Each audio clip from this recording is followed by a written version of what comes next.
윤석열 대통령도 한마디 했습니다. 2017년부터 드론 훈련이 전무했다라며 아마 국방부 내부에 보고를 받은 것 같습니다.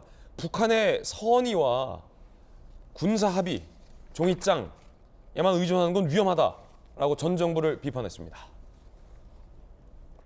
지난 2017년부터 전혀 이런 UAV 드론에 대한 대응 노력과 이런 훈련 또 전력 구축이 제대로 되지 않고 훈련을 아주 전무했다고 하는 것을 보면 북한의 선의와 군사 합의에만 의존한 대북 정책이 얼마나 위험한 것인지 우리 국민들께서 잘 보셨을 거라고 생각합니다. 드론 부대 설치를 최대한 앞당기겠습니다. 최첨단으로 드론을 스텔스화해서 감시 정찰력을 강화할 것입니다. 이 남북 관계에 보다 더 중점을 뒀던 이 전 정부의 어떤 대북 기조에 대한 비판적인 내용도 함께 담겨 있는 것입니다. 그러다 보니까 북한의 주요 전력에 대한 우리 군의 실전 훈련이 매우 미흡했다라며 북한의 선의, 북한이 우리한테 그러지 않을 것이야 라는 막연한 믿음, 그리고 종이장과 같은 군사 합의에만 의존하는 것은 매우 위험하다라고 전 정부의 대북 기조를 비판한 겁니다. 자, 그러자 민주당에서는 당연히 발끈했습니다. 윤석열 정부의 국정 철학은 남 탓이냐라고 말입니다. 들어보시죠. 대통령실은 NSC조차 열지 않았습니다. 전임 정부에게 떠넘기기로 일관하고 있는 윤석열 대통령의 발언은 한심하기 짝이 없는 안보 무능 그 자체입니다. 윤석열 정부의 국정 철학은 전 정권 탓, 국회 탓입니까? 북한 무인기가 수도권 상공에 7시간이나 머물렀습니다. 그 7시간 동안 국군 통수권자인 대통령은 무엇을 하고 있었고 무엇을 지시했는지 밝혀야 합니다. 자, 이제 여기서부터는 뭔가 약간 정쟁의 느낌도 좀 납니다. 여야 의견 들어보죠. 먼저 전주현 의원이요.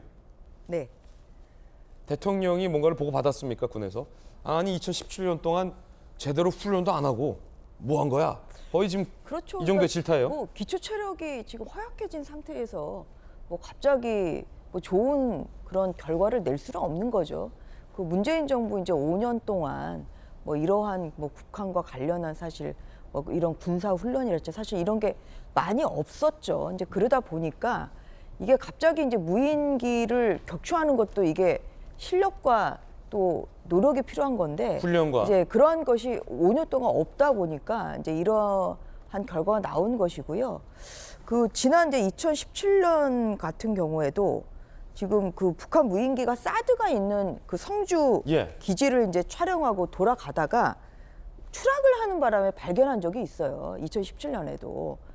그런데 이제 이번에는 오히려 더 진일보했다고 보는 거는 일단 이번에는 그래도 무인기를 일단은 그 우리나라 영공에 침범하는 것을 바로 그래도 실시간 알지 않았습니까? 그래서 그때는 북한 그 경북 성주가 사실 경북까지 내려가는 것도 모르고 있다가 추락하는 바람에 지금 알게 됐다는 건데 이번에는 그래도 이 무인기가 우리나라 영공을 침투한 것을 그래도 바로 그렇게 알아냈다는 것은 조금 더 이것은 저는 진일보했다고 생각을 하고 있고요.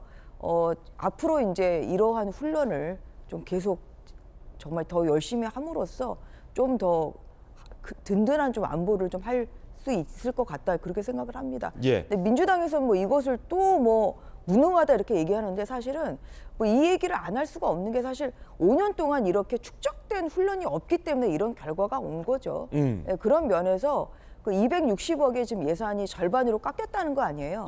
대통령께서 어제 이야기하신 것은 이것이 정말 이거 굉장히 시급한 이러한 예산이기 때문에 이것은 내년도에 바로 국회를 설득해서 그 추가 예산을 좀 배정받도록 하겠다 이런 얘기를 하셨기 때문에 민주당에서도 이런 국방의 중요성, 안보의 중요성을 절감을 하고 있다면 그 내년도 이 추경이 바로 이루어질 수 있도록 이렇게 협조를 저는 할 것이다 이렇게 기대합니다.